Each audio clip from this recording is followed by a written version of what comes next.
Hi everybody, I'm Bill Whittle. We're here at CPAC 2010 for PJTV, and I am here with a remarkable lady, the kind of person who is a genuine inspiration to me and should be for all Americans. Wafa Sultan is here, and Wafa, I was at CPAC last year, and I had a chance to speak to Geert Wilders, who also has been an outspoken critic of Islam, and we had to meet him in a hotel room. He had men outside with machine guns. He's on constant threat of his life. You grew up as a young girl in Syria. Yes. Endured an awful lot there, but I was wondering if you could tell us a little bit about what growing up, first of all, under Islam is like for young women. I was born and raised as a Muslim, and I suffered living under Islamic Sharia for 30 years of my life. Women under Islamic Sharia have no rights. Tell us about a specific of what might happen in a typical We are day. brainwashed to believe that we are not mentally fit to control our lives. So any male in our environment have the right to control my life more than I do. Can you give me a specific example of what you might have gone through? I was a medical doctor and I practiced medicine for 9 years in my country. My brother has never graduated from high school. If I have to leave the house, I need his permission. It's outrageous. Yes, it is outrageous. Outrageous. It is outrageous. And I this- wasn't myself. I was just dead fish driven by the current. And this is true for hundreds of millions of women For across the world. every woman in any Islamic country, this is how life looks under Islamic Sharia. And you can't escape it, can you? If a Because woman was raped, she has to bring 4 witnesses in order to prove her case. 4 witnesses to a 4 rape witnesses. who are going to testify on her behalf. Otherwise, she will be stoned to death. You came to the United States, Yes. as do so many thousands of people every year, looking for freedom, looking to escape this kind of repression. But this religion has followed you here, hasn't it? You're not able to live a life of freedom This and is ease. the problem, and that's why I am risking my life. Because if we lost America, where else I can immigrate? We are seeing signs in America now, the same signs that we saw in Europe 20, 30, 40 years ago, that Sharia law is very slowly, in what seems like reasonable sort of small cases, is starting to be established in the United States. You, more than anybody, understands the consequences of this. What are we really heading for if we allow this to continue? Muslims believe they don't have to be the majority in order to take over. They need to be maximum 10% of the population in order for them to take over. This is their mission. We were taught at very little age that our mission on earth is to spread Islam, to fight for the sake of Allah, to kill or to be killed in this fight. So they are here. I was very much involved with my Muslim community for the 5, 6, 7 first year of my life in America, and I heard it million times that they were here to spread Islam and eventually to replace the American Constitution with Islamic Sharia. And you need to understand your concept of time, because it's totally different than yours. You're looking at centuries, millennia. They are very well trained to be patient with time. If not today, tomorrow. If not tomorrow, after 200 years, we will achieve our goal, which is to submit the whole world to Islam. There's something I'd really like for you to help clear us up on. Americans are very tolerant people, by and large. It's generally pretty accepting people. Many people, such as CARE, will say that that Islam is just a religion of peace, and we simply want the right to worship just as everybody else in the country does. We're not looking for any special rights. But you say that this idea that Islam is misunderstood is a lie. That Islam is not... As a well-known writer in the Arab world, unfortunately, I can tell you, it is much easier for me to make my point through the Arab world than to penetrate the American mind here with my ideas and thoughts.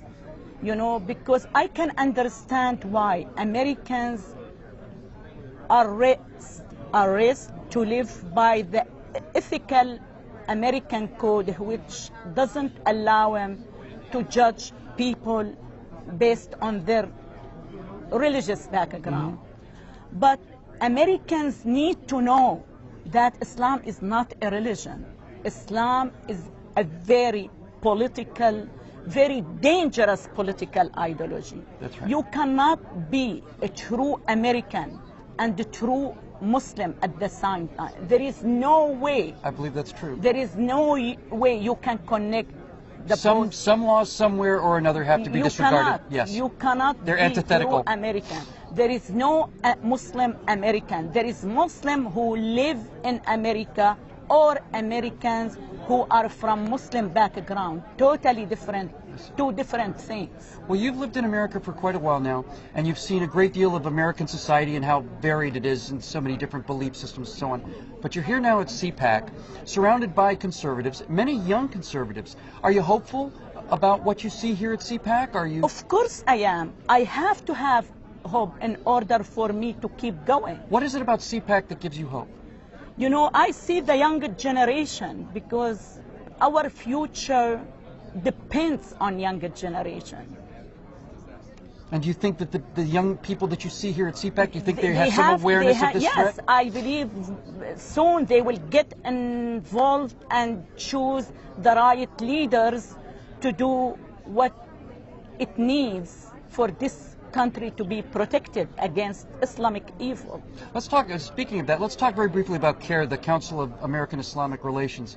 They've said that your presence here is hate-mongering, that you're a hateful person, that CPAC is tainted basically by the presence of having you here, but you're simply coming and saying, this is what Islam is, this is what Islamic tenet is, this is what they believe.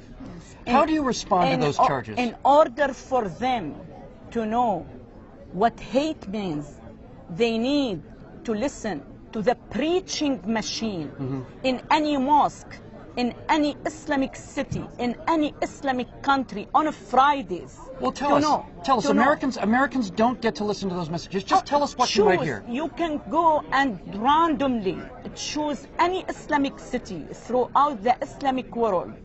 Go inside any mosque on a Friday and listen to the imam of that mosque and how much hate he injects the young generation against the West. Death to America, America must be destroyed, the Jews must be destroyed. The non-Muslims. All of them. All of them. So every time you kill 100 terrorists, this preaching machine creating thousands, if not millions, terrorists. So that's why I always say this war is mostly ideological war. If you don't fight the ideology, you will never be able to protect this country. I'd like to ask you a personal question.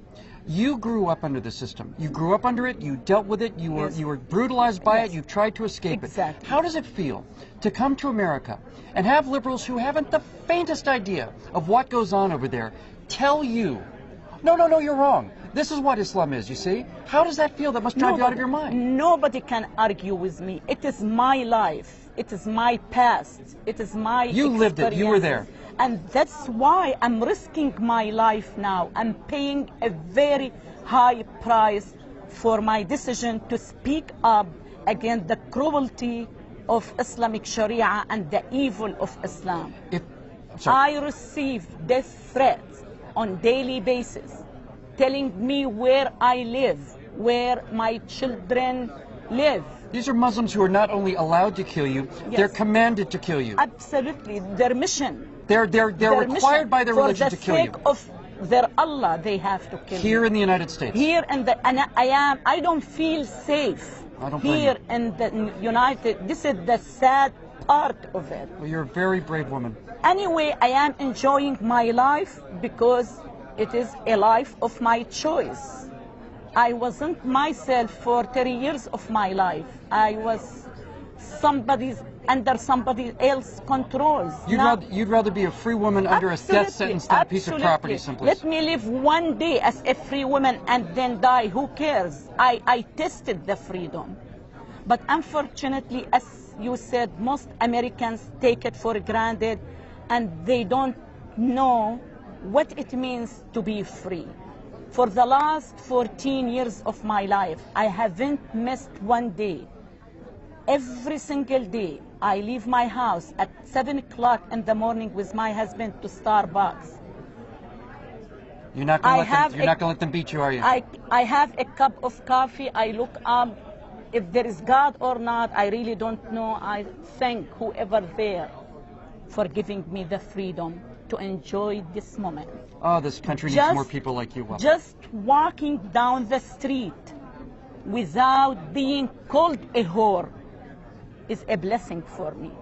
Just being able to chat with my next door male neighbor without being accused I spent the night with him is a blessing for me. So I know what it means to be living in America. Well, I'm awfully proud to have you as a fellow American citizen, and I'm proud and grateful for you taking this risk to remind all of us what we all take for granted. Yes, we have to protect this country. Where else I can go if Islam takes over America? We'll beat them. You watch. Absolutely we will. Absolutely. I have no doubt that we will win. Thank you for joining us. Thank you so much. Wafa Sultan's book is called A God Who Hates. This is a remarkable person. You need to support her fight for freedom here in America. For PJTV, I'm Bill Whittle at CPAC 2010.